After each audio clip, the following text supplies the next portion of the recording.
Mesdames, Mesdemoiselles, Messieurs, chers frères et sœurs en Christ, voilà, et vous tous qui nous suivez à travers les ondes, à travers donc les réseaux, nous vous saluons au nom de Jésus-Christ de Nazareth.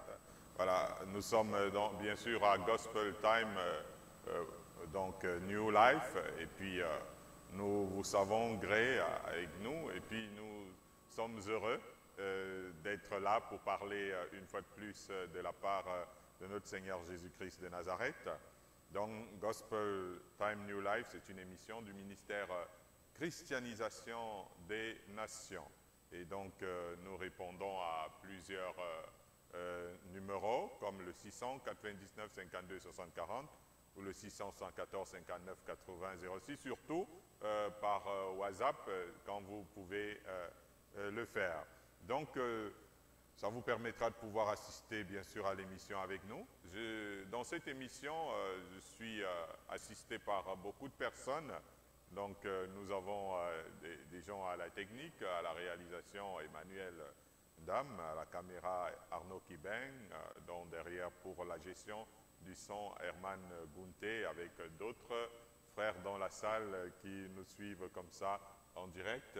Et sur le plateau, nous avons là à ma gauche l'ancien Roche Tchadi qui est déjà bien en place. Bonsoir ancien.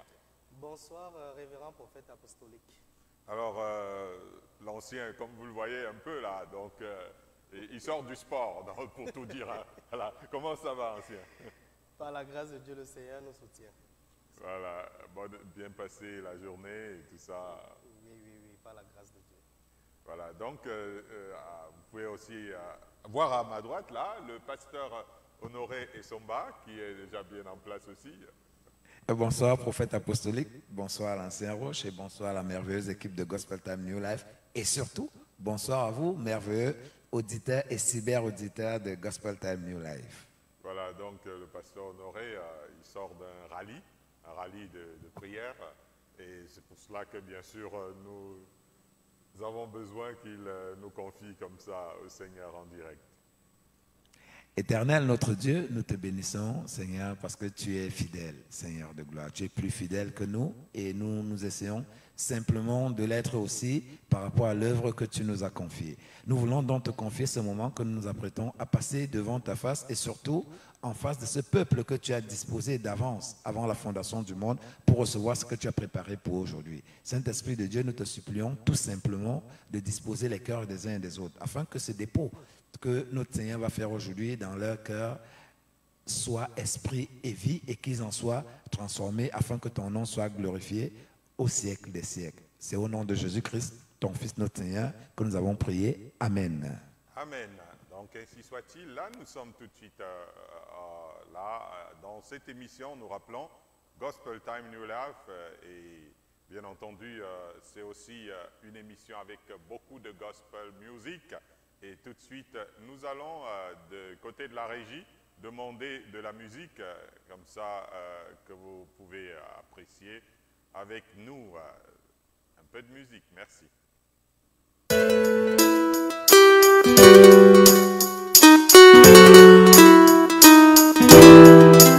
N'oublie pas, n'oublie pas, n'oublie pas, on perd son âme.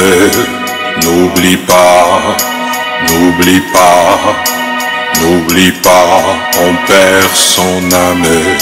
N'oublie pas, n'oublie pas, n'oublie pas, on perd son âme. N'oublie pas, n'oublie pas, n'oublie pas, tu peux mourir. Il y en a parmi nous qui change la grâce en dissolution, prétendant que nous croyons pouvons pas aller en perdition. Il y en a parmi nous qui dissolvent l'évangile.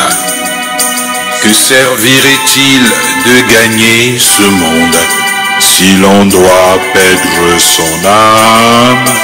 Que servirait-il de gagner ce monde Si l'on doit perdre son âme, n'oublie pas, n'oublie pas, n'oublie pas, on perd son âme.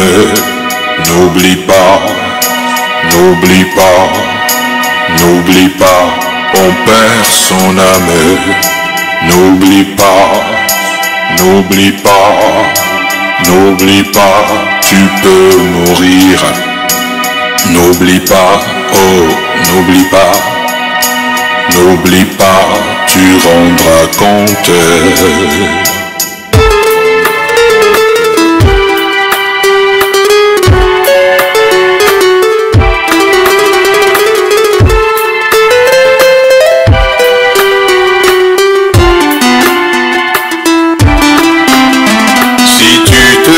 Réponds pas, a dit le Seigneur Jésus, j'ôterai ta lampe et je te méconnaîtrai.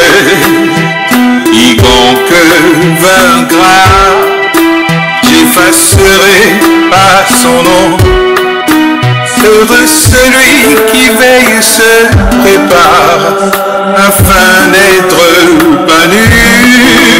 Heureux celui qui veille se prépare afin d'être banni. N'oublie pas, n'oublie pas, n'oublie pas, on perd son âme. N'oublie pas, n'oublie pas, n'oublie pas, on perd son âme. N'oublie pas, n'oublie pas, n'oublie pas, et sois fidèle. N'oublie pas, n'oublie pas, n'oublie pas, et tu vivras. Le Seigneur ne veut pas la mort du pécheur. Il veut juste que le pécheur se repente et qu'il se convertisse. N'oublie pas, n'oublie pas, n'oublie pas, on perd son âme. N'oublie pas, n'oublie pas, n'oublie pas, on perd son âme. N'oublie pas, n'oublie pas, n'oublie pas, et sois fidèle. N'oublie pas, n'oublie pas, n'oublie pas, et tu. Voilà, mesdames, mesdemoiselles, messieurs, nous sommes de retour comme ça sur le plateau et voilà, nous sommes dans notre grand thème, le plan de rédemption. Et ce soir, nous voyons en sous-titre le salut par la grâce. Et nous allons tout de suite commencer avec la lecture d'Éphésiens chapitre 2, le verset 5b. Éphésiens chapitre 2, verset 5b, il est écrit, c'est par grâce que vous êtes sauvés. Voilà, c'est par grâce que vous êtes sauvés. Après la lecture des chapitres précédents, morts par nos offenses, les fils de la rébellion et toutes ces choses-là, nous aurions pu nous perdre définitivement pour Dieu avec ça, si l'on réalise que Dieu avait dit à nos premiers parents que s'ils désobéissaient, ils mourraient. Donc c'était quand même une parole forte, mais Dieu aura œuvré lui-même pour éviter notre perte et notre disparition totale. Il a fallu alors que Dieu ait pitié de nous. Comme on dirait, Dieu a dû, Paul le dit si bien, tous ont péché et ils sont privés de la gloire de Dieu et ils sont gratuitement, donc justifiés par sa grâce. C'est par indulgence que Dieu accorde le pardon aux croyants et nous devons le comprendre. Notez que nous avons été rachetés au prix du sang de Jésus et non par nos propres sacrifices. C'est à cause de la mort dont le Christ a souffert, tout en sachant que par la grâce de Dieu, Jésus a souffert la mort pour tous, sans exception. La rémission de nos péchés demeure uniquement selon la richesse donc de la grâce divine. C'est par grâce que nous sommes effectivement et réellement sauvés. Donc ça c'est pour engager notre thème du jour dans le salut par la grâce. Nous allons lire Jean chapitre 1, verset 14 et puis verset 16 à 17. Jean chapitre 1, verset 14, 16 à 17, il est écrit: Et la parole a été faite chair, et elle a habité parmi nous, pleine de grâce et de vérité. Et nous avons contemplé sa gloire, une gloire comme la gloire du Fils unique venu du Père. Et nous avons tous reçu de sa plénitude et grâce pour grâce, car la loi a été donnée par Moïse. La grâce et la vérité sont venues par Jésus-Christ. Voilà, sauver le salut par la grâce. Ici, Jean parle de celui qui, dans le livre d'Apocalypse, s'appelle la parole de Dieu. C'est de lui dont on parle dans Jean chapitre 1 ici. C'est lui l'auteur de la grâce divine, car c'est par lui que vient l'aide que Dieu accorde aux croyants par indulgence pour leur salut. Oui, la grâce, mais c'est par l'entremise de Jésus-Christ et non dans la loi de Moïse, par exemple, pour tout dire. Paul explique très bien que la loi n'a été donnée aux hommes que pour leur prouver qu'ils étaient tous des pécheurs et par conséquent qu'ils étaient tous condamnables.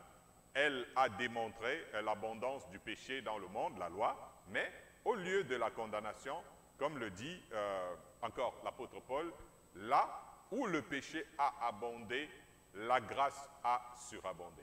Ainsi, au lieu du courroux, l'indulgence divine a triomphé. Vous ne pouvez donc pas dire que vous êtes juste devant Dieu d'après la loi, c'est-à-dire par votre niveau d'observation de la loi, comme c'était le cas des pharisiens, docteurs de la loi, scribes et autres. La seule chose à faire, c'est de saisir la grâce divine qui nous a été donnée à bras le corps. Donc ça, c'est ce que nous devons faire aujourd'hui tous. Jésus ne serait pas mort pour nous si la loi réglait notre problème. Voyez-vous, c'est ce qui fait que ceux qui cherchent à se justifier selon la loi sont déchus de la grâce divine, parce qu'en réalité, ils s'appuient comme Caïn sur leurs œuvres et non comme Abel sur le sang de l'agneau qui a coulé pour nous. Oh, voilà, donc ça c'est important. La loi n'a rien amené à la perfection, notamment en ce qui concerne le salut de Dieu, et Dieu a voulu affermir les croyants par la grâce. Pierre, l'apôtre, dit que les prophètes de l'ancienne alliance, conscients que quelque chose clochait, ont voulu faire du salut qui était annoncé en des temps lointains de, l'objet de leur recherche. Et ils ont bien compris que ce n'était pas pour eux, c'est-à-dire qu'ils n'avaient pas la grâce de vivre ce que vivraient ceux qui viendraient au temps du Messie. C'est pourquoi Jésus disait à ses disciples que plusieurs de ces prophètes ont voulu voir ce que eux voyaient, mais ils n'ont pas pu. Ainsi, la loi est venue par Moïse, la grâce associée à la vérité sont venues par Jésus-Christ. Il faut dire que la vérité est indispensable pour rendre parfaite l'œuvre de la grâce. Car la grâce nous absout, mais la vérité nous affranchit. Notez que celui qui transgressait la loi de Moïse était puni sans appel. Cependant, celui qui aura foulé aux pieds le sang de la grâce finira par être également condamné. Et c'est certainement ce que Dieu ne veut pas. Donc ça, c'est déjà un des points importants pour parler que la grâce est accompagnée par la vérité. Donc très important pour que nul ne s'égare donc malheureusement. Nous allons continuer notre lecture dans le livre de Romains, Romains chapitre 6, versets 1 à 2, et puis versets 14 à 15, nous parlons de le salut, donc la grâce, le salut par la grâce. Voilà.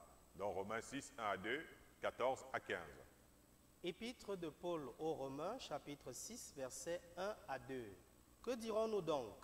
Demeurerions-nous dans le péché afin que la grâce abonde? Loin de là. Nous qui sommes morts au péché, comment vivrions-nous encore dans le péché? Versets 14 à 15.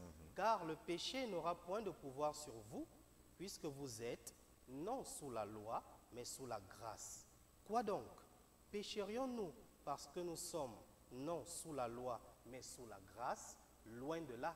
Voilà, quand nous parlons du salut par la grâce, c'est important de bien comprendre, parce que la mauvaise compréhension de la grâce est une vraie plaie dans l'Église de notre temps.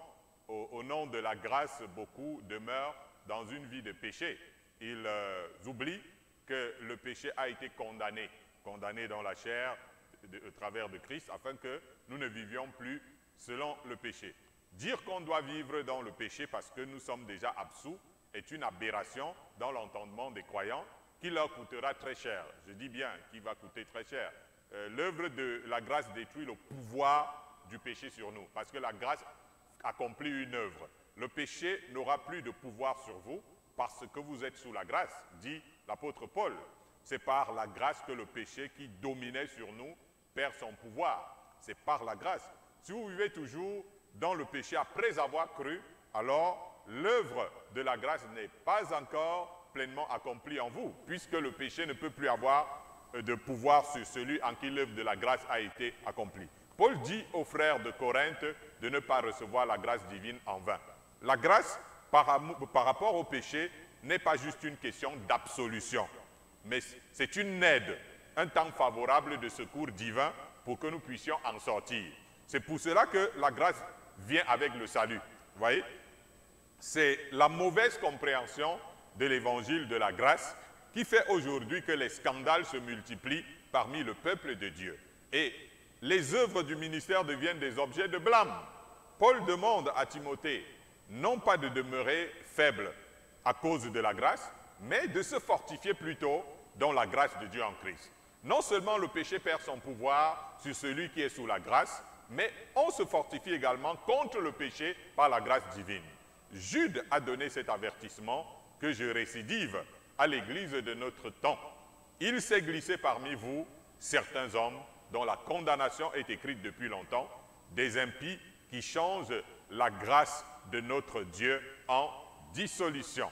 Voilà, donc nous allons venir aussi dans le livre de Tite, bien sûr, parce que ça relève aussi un point très important à ce qui concerne l'œuvre du salut par la grâce.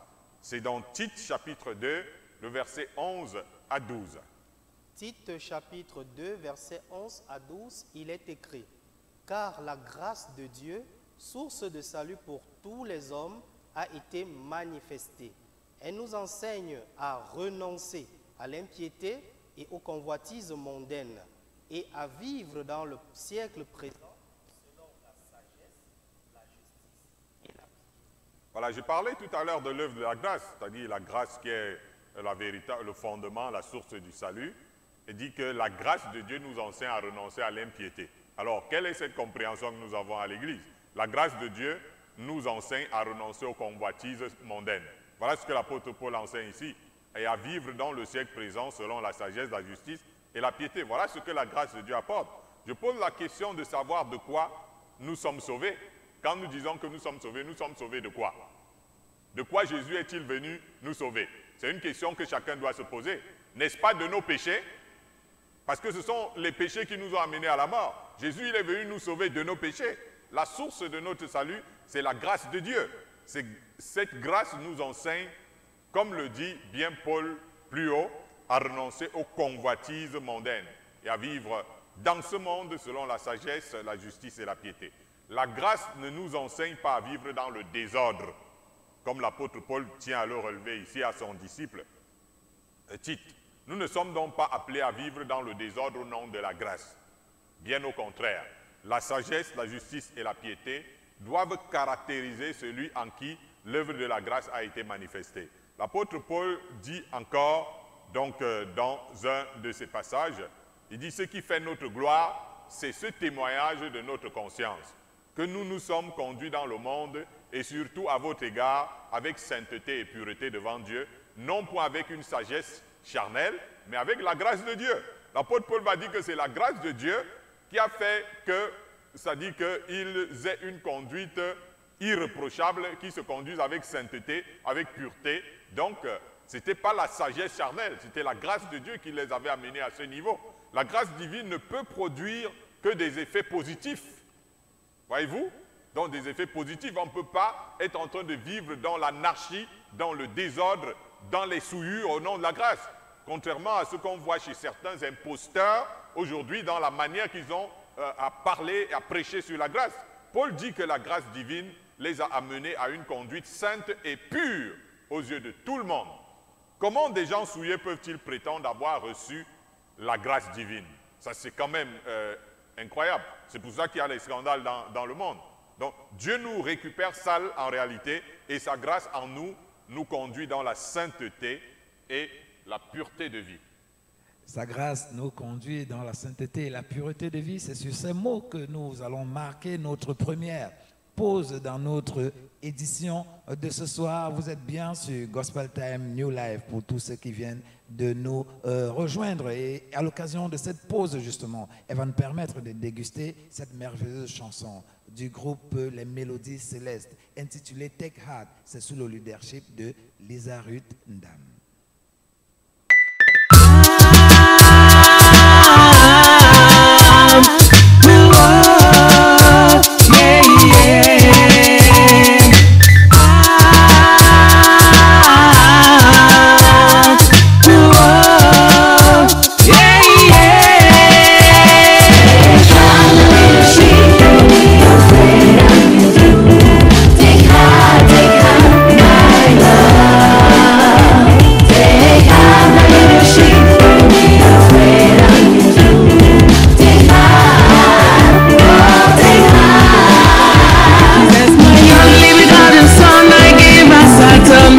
Your sins to set you free from the lake of fire. I love you, till my little shame. How big is you to close our bed? I'm a little sheep, be afraid of you. Take heart, my love. Take heart, my little sheep, be afraid of you.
Came a long way, hoping that tomorrow's gonna be a better day. Through struggles and the pain, it's bound for better days. For some, to fill the space, but the place couldn't quench. Then we found Christ, yeah, we found life. In our hearts, it came to make everything right. So we gotta take heart, pray, never delay your plan, James 4-7.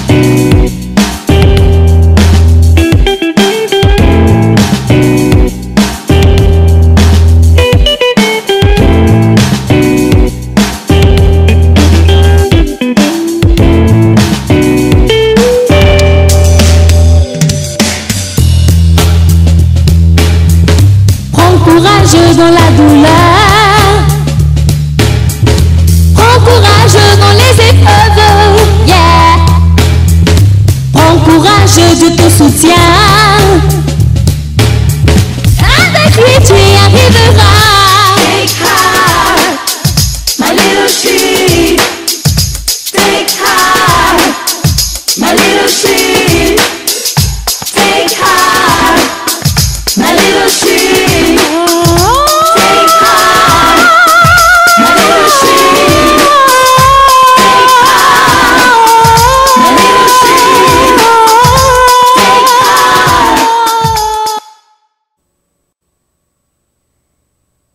nous sommes de retour, chers auditeurs, pour Radio Bonne Nouvelle et bien sûr, chers cyber-suiveurs. Voilà, nous sommes en direct et là nous parlons du grand plan de rédemption, bien sûr, et avec le sous-thème « Le salut par la grâce ».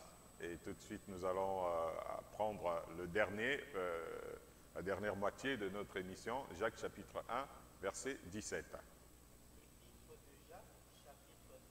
Verset 17. Toute grâce excellente et tout don parfait descendent d'en haut, du Père des Lumières, chez lequel il n'y a ni changement, ni ombre de variation. Voilà, donc toute grâce excellente, tout don parfait. L'apôtre Paul n'est pas en train de parler seulement à ce qui concerne les choses de l'Église. Voilà, il parle des talents, les dons, l'intelligence, la sagesse, ne sont pas des choses innées, ça descend d'en haut. C'est ce que Paul a envie de dire. Paul dit, qu'as-tu que tu n'aies reçu quelque part dans une de ses épîtres. Même si vous êtes né avec, comme on dit souvent, je suis né avec, c'est une grâce excellente qui vient du Père de lumière. Même les dons du Saint-Esprit auxquels donc, nous pouvons aspirer sont donnés aux uns et aux autres comme l'Esprit le veut et non selon notre propre volonté. Il en est ainsi de la vocation, par exemple, qui n'a rien à voir avec le bénévolat. Attention, si vous vous recommandez vous-même, vous n'êtes point sous la grâce. Jésus dit que ce n'est pas vous qui m'avez choisi, mais moi je vous ai choisi et je vous ai établi. C'est par la grâce de Dieu que nous sommes appelés. Donc, c'est important. Dieu, en fait, choisit les gens dans le sacerdoce uniquement selon son propre dessein et non d'après nos ambitions personnelles. Voilà, Paul dit qu'il a été fait ministre selon le don de la grâce. Vous n'avez pas, sous cet ordre d'idée, besoin de vous recommander vous-même. À chacun, la grâce donc est donnée selon la mesure du don de Christ. Jacques dit, il accorde au contraire une grâce plus excellente. C'est pourquoi l'Écriture dit, Dieu résiste aux orgueilleux, mais il fait grâce aux humbles. C'est aussi pourquoi la théologie ne peut pas remplacer le Saint-Esprit dans l'Église. Elle ne le fera jamais parce que la vocation est un don céleste. Car Dieu nous a donné son Esprit afin que nous connaissions les choses que Dieu nous a données par sa grâce. Il y a des choses que ceux qui n'ont pas grandi à l'école du Saint-Esprit ne peuvent pas connaître. Quand même, ils seraient les plus grands docteurs en théologie. Suivez mon regard. Nous devons être ce que nous sommes par la grâce de Dieu. Mais après, il faut travailler pour ne pas rendre vaine la grâce divine. Je dis bien après, il faut travailler pour ne pas rendre vaine la grâce divine. C'est un peu comme quelqu'un qui a reçu un talent et qui doit par la suite peaufiner son talent, le valoriser. La grâce ne suffit pas dormir sur ses lauriers. Ça, c'est un autre aspect très important qu'il faut que les enfants de Dieu puissent comprendre. Nous allons évoluer comme ça avec l'apôtre Paul dans son épître aux Philippiens, chapitre 1, le verset 29. Philippiens, chapitre 1, verset 29, il est écrit « Et cela de la part de Dieu, car il vous a été fait la grâce par rapport à Christ, non seulement de croire en lui, mais encore de souffrir pour lui. » Voilà, là c'est quand même assez fort ce que nous entendons de la part de Paul. La grâce de croire en Jésus, la grâce de souffrir pour Jésus. Waouh, ça c'est formidable, ça dit la parole de Dieu. Ceci est un aspect de la grâce que nous voulons éviter. je vous le concède à tout prix. On veut enseigner aux gens aujourd'hui que le croyant ne peut pas ou ne doit pas souffrir. Parce que Jésus a tout souffert pour nous. On dit que c'est ça la bonne pensée de la grâce. Un peu comme l'apôtre Pierre qui trouvait que waouh, ça ne peut pas plaire à Dieu que Jésus souffre. Donc, or Jésus a dit qu'ils sont heureux ceux qui sont persécutés, outragés ou maltraités en son nom. Si ça peut guérir quelqu'un ce soir parmi vous, c'est tant mieux. Quand nous ne pouvons pas comprendre, comme les premiers disciples, que souffrir pour la cause de l'Évangile est une grâce, nous sommes une église malheureuse. Voilà, une église malheureuse qui va se lancer dans beaucoup de compromis pour éviter ce qu'elle appellerait éviter les souffrances. Les ennemis de la croix de Christ ont rempli nos autels aujourd'hui dans le corps du Christ. Paul dit que si nous ne souffrons pas avec lui, nous ne serons pas glorifiés avec lui. Écoutez bien ce que Paul dit. Si nous ne souffrons pas avec lui, nous ne serons pas glorifiés avec lui. Or, ce que nous cherchons, c'est sa gloire, n'est-ce pas? Jésus dit que si quelqu'un ne prend pas sa croix pour le suivre, il ne peut pas être son disciple. Donc ça, c'est quelque chose. Ah, quel genre de disciples nous avons aujourd'hui? Où sont ces chrétiens qui se réjouissent aussi de partager l'ignominie de Christ, par exemple, sur le champ de l'évangile, sur le champ missionnaire? Savez-vous que l'apôtre Paul avait prié instamment le Seigneur d'enlever l'écharde qu'il avait dans la chair? Il a prié. Donc, et la réponse qui lui avait été donnée par le Seigneur, ce n'était pas par le diable, parce que si quelqu'un souffre aujourd'hui et que Dieu lui dise que non, mon frère, tu peux d'abord rester un peu tranquille comme ça, il va dire arrière de moi Satan. Alors, mais c'était le Seigneur qui avait parlé à Paul, alors que Paul était dans la douleur, et Dieu lui a dit, après qu'il ait prié, pris des jeûnes certainement, ma grâce te suffit. Nous ne sommes pas obligés d'avoir toutes les capacités, hein, en tant que serviteur de Dieu, en tant qu'enfant de Dieu. Nous ne sommes pas obligés d'avoir toutes les capacités. Nous ne sommes pas obligés, en tant qu'enfant de Dieu, d'avoir tous les moyens. Dieu n'est même pas obligé de tout nous le donner, d'avoir toutes les bonnes relations donc, qui nous permettent de glisser sur un tapis. La puissance divine s'accomplit dans nos limites. Voyez-vous, parce que celui qui doit être puissant, c'est Dieu et non nous. Nous devons nous réjouir de nos limitations donc qui permettent à Dieu de manifester sa puissance afin que toute la gloire lui revienne. Donc c'est ce que Dieu avait voulu en quelque sorte signifier à Paul. C'est pour ça que c'était une grâce pour lui, parce qu'imagine, peut-être Paul n'avait aucune douleur, aucune souffrance, il serait peut-être tombé comme Adam dans la séduction. Le manquement peut nous permettre de voir la puissance d'approvisionnement de Dieu dans nos besoins. C'est-à-dire que celui qui n'a pas, celui qui a tous les moyens, il est avec, il ne va pas jamais avoir Dieu et pourvoir, Dieu fait des miracles d'approvisionnement. Mais quand on est dans le manquement, on réalise que Dieu, waouh, donc Dieu, il fait tomber encore la manne du ciel. Ce n'est pas une grande armée qui sauve le roi. Ce n'est ni par la force, ni par la puissance, mais par mon esprit, dit le Seigneur. C'est écrit dans Zacharie. Voici ce que Pierre nous dit. C'est une grâce que de supporter des afflictions par motif de conscience envers Dieu quand on souffre injustement. En effet, quelle gloire y a-t-il à supporter de mauvais traitements pour avoir commis des fautes? Mais si vous supportez la souffrance lorsque vous faites ce qui est bien, c'est une grâce devant Dieu. Ce mystère, peu de croyants le comprennent. Parce que beaucoup reçoivent la bonne semence dans des endroits pierreux. Et dès que survient une épreuve à cause de la parole de Dieu, ils y trouvent une occasion de chute et non une grâce. Nous avons tout fait d'oublier que le trône que nous recherchons est précédé par la croix. Alors dans ça, c'est très important. Dans notre message, nous rappelons à ceux qui nous emboîtent le pas que nous parlons du grand thème, le plan de rédemption. Nous sommes toujours dans ce thème et aujourd'hui, c'est le salut par la grâce.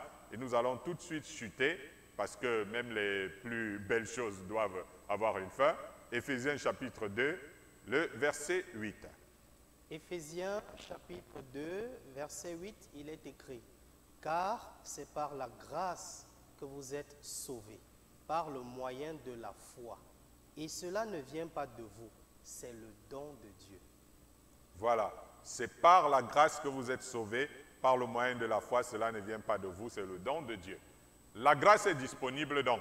Voilà, elle est disponible pour tout le monde, mais il faut pouvoir la saisir. Il faut saisir la grâce. Quand quelque chose est à votre portée, il faut tendre la main. Le moyen de saisir cette grâce, c'est la foi. Donc la main qui saisit la grâce de Dieu dans la vie d'un homme, d'un croyant, c'est la foi. C'est pourquoi Jésus disait aux gens, ta foi t'a sauvé. Donc la grâce était disponible, mais il fallait que la foi soit là. Il y a beaucoup de grâces que n'avaient pas reçues les gens de la ville de naissance de Jésus à cause de leur incrédulité. Si quelqu'un manque de foi, il sera beaucoup perdant par rapport à la grâce de Dieu dans sa vie. C'est aussi pour cela qu'il y en a maintenant qui, je veux dire, il y en a qui demandaient au Seigneur de voler au secours de leur incrédulité parce qu'ils avaient besoin aussi de recevoir abondamment de sa grâce. Même les premiers disciples en étaient arrivés à demander à Jésus d'augmenter leur foi parce qu'ils avaient besoin de pouvoir saisir à bras le corps cette grâce. Mais en réalité, comme Jésus le leur avait dit, il suffit d'avoir juste un peu de foi. Donc je m'adresse à toi parce que tu te dis, waouh, donc il faut une très grande foi. Non, juste un peu. Et maintenant, un peu de foi doit te permettre de t'engager. Parce que quand on a un peu de foi, il faut s'engager, il faut faire le pas. Parce que si on ne fait pas le pas, la foi est comme si on a mis dans la poche. Pierre avait fait comprendre aux Juifs que la promesse divine était pour eux et pour tous ceux que le Seigneur appellerait au loin. Donc ça veut dire que c'était à la portée de tout le monde. C'est aussi à votre portée. Et Paul décrit plus loin que les héritiers des promesses divines le sont par la foi. Donc c'est bien, les promesses bibliques, les tas de choses, mais il faut les saisir par la foi. Ce n'est pas par les œuvres que vous auriez faites, c'est par la foi afin que cela confirme la grâce. Voyez-vous, la foi est là pour confirmer la grâce. Ce que Dieu nous accorde, c'est librement, c'est par bienveillance. C'est par la foi que nous avons accès à cette grâce dans laquelle nous devons rester fermes. Ça veut dire que Dieu, tu as rendu les choses disponibles pour moi. Jésus, il est mort pour moi à la croix. Je ne dois plus vivre dans le péché, je dois saisir cette grâce. Je ne dois plus vivre sous l'emprise de Satan. Je dois saisir la grâce de Dieu. Je ne dois plus vivre dans la tristesse, je dois saisir la grâce de Dieu. C'est cela l'objet de notre espérance en Dieu, en réalité. Paul dit, afin que justifiés par sa grâce, nous devenions en espérance héritiers de la vie éternelle. Aussi devons-nous continuellement nous approcher du trône de la grâce. C'est donné à toi à partir de ce soir. Tu peux commencer à te mettre à genoux dans ta chambre et t'approcher du trône de la grâce avec assurance. C'est-à-dire avec une foi ferme pour obtenir miséricorde et être secouru dans tous tes besoins. Il est écrit dans le livre d'Hébreux, « Veillez à ce que nul ne se prive de la grâce de Dieu. » Nous devons donc veiller à ce que nul ne se prive de la grâce de Dieu. C'est sur ce mot que nous arrivons non au terme de notre émission de ce soir, mais bien de l'enseignement de ce soir dont je vous rappelle le thème qui était le salut par la grâce. Chers auditeurs, chers cyberauditeurs, vous en connaissez le principe de l'émission Gospel Time New Life, j'en arrive et le moment est venu pour vous d'en prendre le contrôle par vos questions, parce que si vous posez vos questions, le Saint-Esprit au travers de notre hôte, l'apôtre Alain-Joseph Assamba, se ferait un plaisir de vous apporter plus d'éclairage. Et vous pouvez prendre le contrôle de cette émission par SMS au 699 52 60 40. Ça, c'est pour ceux qui n'ont pas de data. Je répète, au 699 52 60 40. Vous pouvez aussi poser vos questions par WhatsApp au 674 59 80 06, au 674 59 80 06. Mais vous pouvez aussi poser vos questions sur nos différentes plateformes, sur les pages Gospel Time, New Life et Christianisation des Nations. Ça, c'est sur Facebook. Vous pouvez aussi poser vos questions sur notre page YouTube. Mesdames, Mesdemoiselles, Messieurs, pour vous permettre de bien peaufiner vos questions, nous allons déguster une merveilleuse galette musicale de l'artiste Alain-Joseph Assamba. Et c'est une chanson qui nous pose une question. C'est un Betty. Elle dit, Wayangode, qu'attends-tu? Wayangode!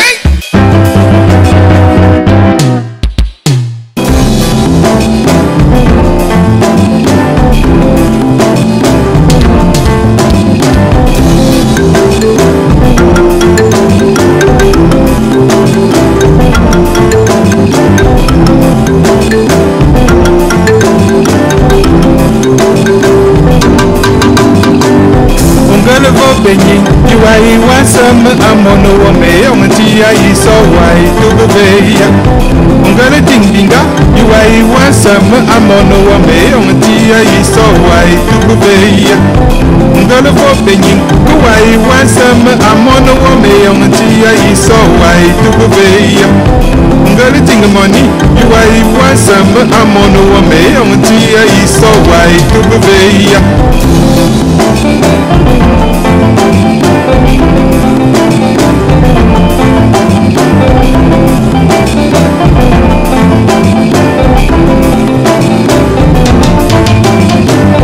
Wading minala monyang wa mwadang wupa monyang wa me omtia iso wai foye Unabela monyang wa monakwe monyang wa me omtia iso wai kefe Wadang nukuna monyang wa mwa wume yo monyang wa me omtia iso wai foye Unabela monyang wa mwadang zinga monyang wa me omtia iso wai kefe Wadang bugu mejo Wading biom bidibi Wadang boabe Wading biom bisi bisi kikembang anaya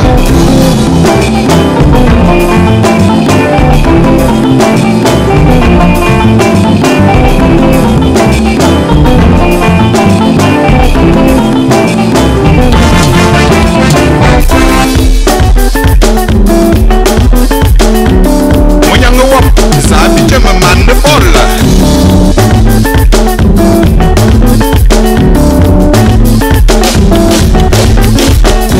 amanene wakati ite amanene ke wading bobietia amanene ke wading wakati ekie amanene ke wading umuyoa asegele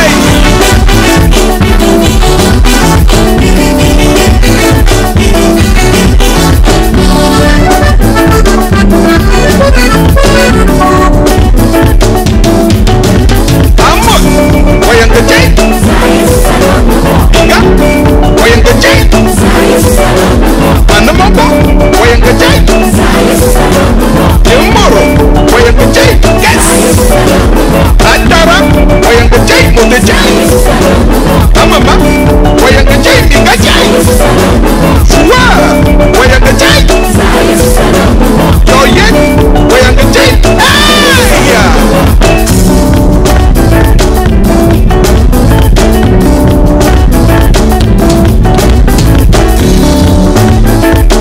Abele yopamo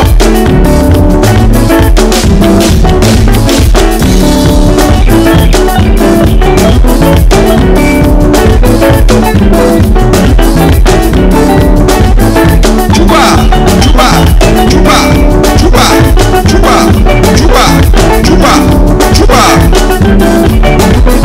Sikak, sikak, sikak, sikak, sikak, zumbele takumpis Ekele zunges, ekele zunges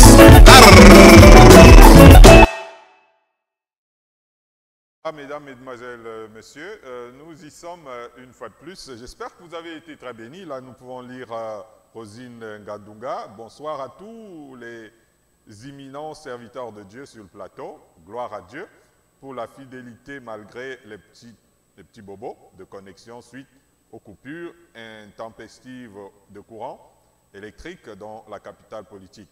Merci, Père, pour ta grâce. En écoutant clairement l'enseignement de ce soir, je suis rassuré et plus confiant dans ma marche avec le Seigneur, parce qu'il y a trop de confusion et d'amalgame en ce qui concerne la grâce de Dieu. Donc voilà, c'est vrai que le Saint-Esprit demeure votre enseignant par excellence, Papa. Voilà, donc ça c'était la réaction de Rosine. Et nous avons Israël, là c'est un SMS, dit bonsoir aux hommes de Dieu en studio. Prophète, j'aimerais savoir si être une personne selon le cœur de Dieu, c'est être une personne qui reconnaît à chaque fois ses péchés et qui s'en détourne comme l'était David. Bon, voilà, il y a beaucoup de personnes qui avaient une attitude de repentance dans la Bible. Donc, on ne les a pas tous appelés les hommes selon le cœur de Dieu, à l'instar de Publicain dans le temple qui serait appelé, à cause de cette attitude, un homme selon le cœur de Dieu. Certainement, ce n'est pas dans ce sens-là. David est un homme selon le cœur de Dieu parce que c'est quelqu'un qui, en fait, tout ce que Dieu lui avait dit, il veillait à ce que cela soit accompli. Ça veut dire que toute sa vie, il marchait vers la vision. Ça veut dire qu'il était en train de courir derrière la vision de Dieu. David, par exemple, n'aurait jamais voulu faire des choses hors de la volonté de Dieu. D'ailleurs, l'apôtre Pierre rappelle dans le livre des Actes des Apôtres, il parle, ou c'était Étienne, dans son plaidoyer devant le grand public, le jour où il était en face des docteurs de la loi, il disait que Dieu, il rappelait la parole de Dieu qui disait, j'ai choisi en David un homme pour accomplir toutes mes volontés. Ça veut dire que David, c'était un accro du dessein de Dieu, c'était un accro de la volonté de Dieu, c'était un accro de l'accomplissement du plan de Dieu, même quand c'était à son préjudice. Par exemple, lorsque Dieu lui dit, c'est pas toi qui bâtis le temple, David va passer sa vie à accumuler des trésors, de l'or, de l'argent. Ça dit que pour que le dessein de Dieu s'accomplisse, même comme c'était son fils, pour qu'il puisse laisser à son fils tout un matériel, ça dit que de pointe pour que le fils puisse accomplir le dessein de Dieu. Donc c'est quelqu'un qui tenait à ce que la volonté de Dieu se fasse et qu'il ne fasse rien hors de la volonté de Dieu. Par exemple, David, il va aller, les Philistins sont en train d'attaquer la frontière. David demande à Dieu, veux-tu que nous allions riposter parce que les Philistins, ils sont quand même entrés chez nous, donc ils ont empiété. Il ne dit pas, mais ça c'est une grave erreur, ça dit que selon la loi, il ne devrait pas franchir le truc. Il dit, si Dieu, tu veux, j'aille. Dieu lui dit, ne va pas, il reste tranquille.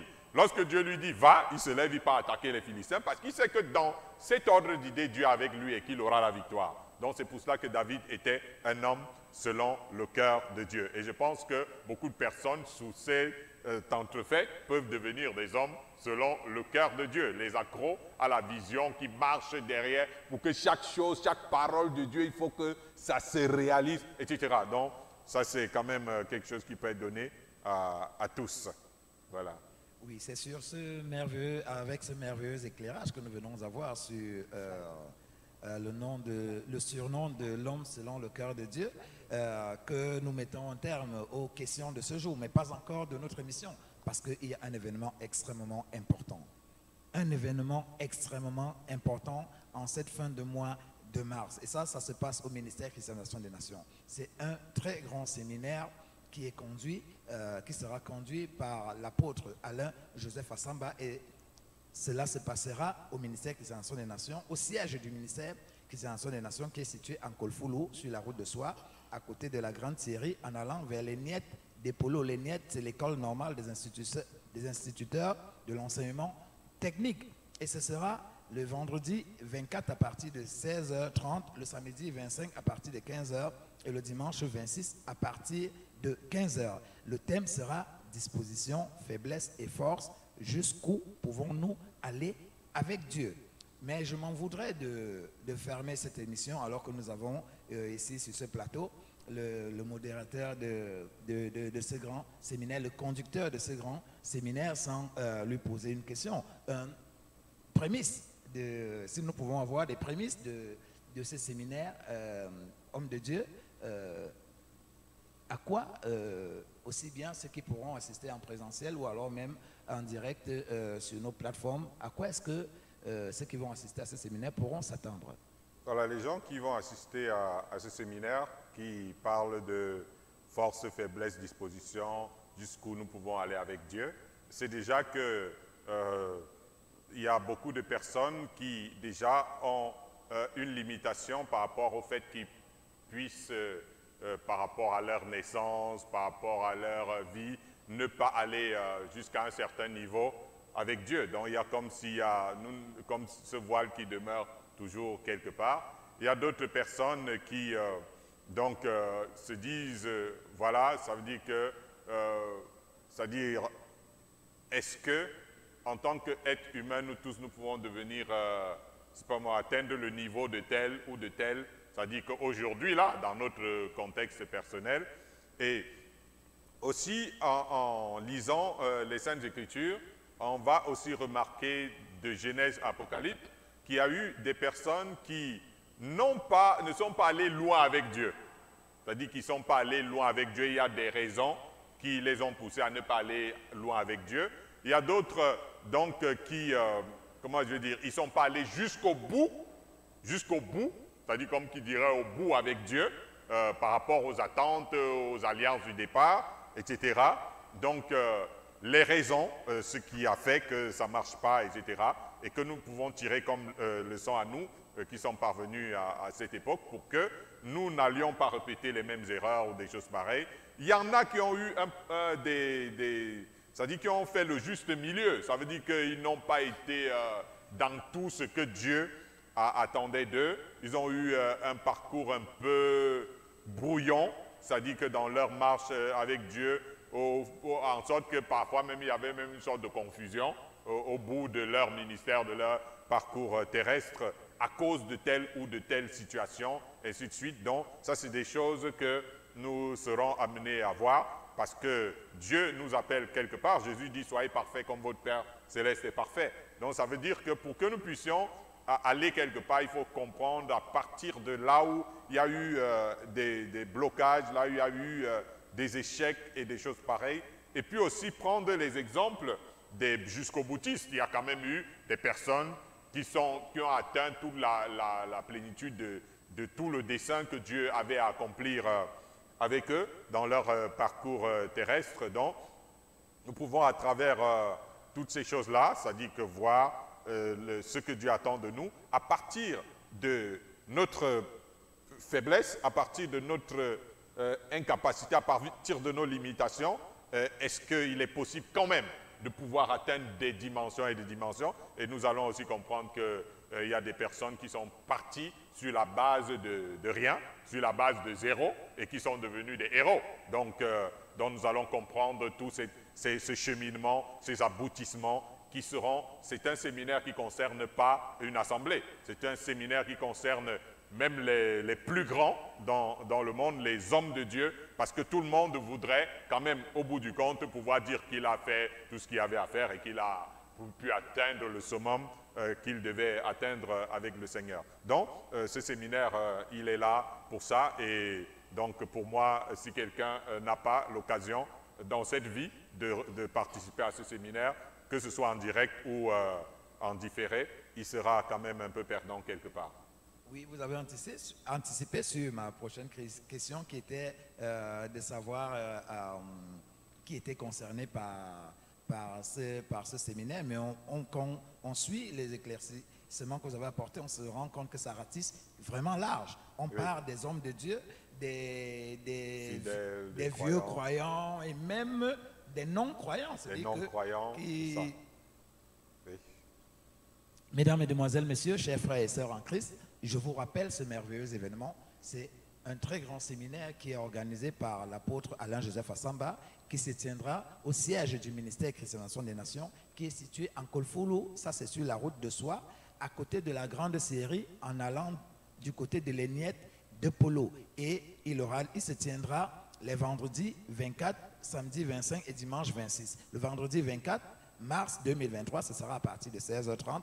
Les samedis 25 et dimanche 26, ce sera à partir de 15h. Je vous rappelle, le thème de ce séminaire, c'est disposition, faiblesse et force. Jusqu'où pouvons-nous aller avec Dieu? Et je vous rappelle, mesdames, Mesdemoiselles, Messieurs, que même si vous n'êtes pas ici au Cameroun, vous pouvez suivre ces merveilleux événements en direct sur nos différentes plateformes, notre page Facebook Christianisation des Nations et notre page YouTube Christianisation des Nations. Ce sera donc, je répète, vendredi à partir de 16h30 et samedi à partir de 15h, dimanche à partir de 15h. Sur ce, mesdames, Mesdemoiselles, Messieurs, nous sommes donc arrivés au terme de notre émission. Vous pouvez donc regarder cette émission en replay sur nos différentes plateformes parce qu'elles sont enregistrées. Vous pouvez donc les regarder à nouveau. Si vous l'avez loupé, si vous venez juste à la fin, vous pouvez les regarder en replay ou alors. Et nous voulons juste vous rappeler que le ministère Christianisation des Nations est situé, comme je l'ai dit, en Kolfoulou, sur la route de Soie, juste à côté de la Grande Syrie, en allant du côté de l'Aignette de Polo. Et je vous rappelle que nous nous réunissons tous les mardis à partir de 16h30. C'est pour une réunion de jeûne et de prière. Nous prions pour nos problèmes, pour vos problèmes, pour les problèmes de la nation, pour les problèmes de l'Église. Et nous nous réunissons aussi le samedi à partir de 15h. Et ça, c'est dans le cadre d'un très grand culte de louange à l'Éternel. Pour ceux qui sont dans la ville, vous pouvez donc nous rejoindre en présentiel. Mais pour ceux qui ne sont pas là, dans la ville, vous pouvez regarder la prédication du culte à partir de 17h. Mesdames, Mesdemoiselles, Messieurs, merci beaucoup d'avoir été avec nous. Sur ce, je vous souhaite une bonne fin de dimanche et à dimanche prochain, s'il plaît à Dieu. Mais d'ici là, que le Seigneur vous bénisse.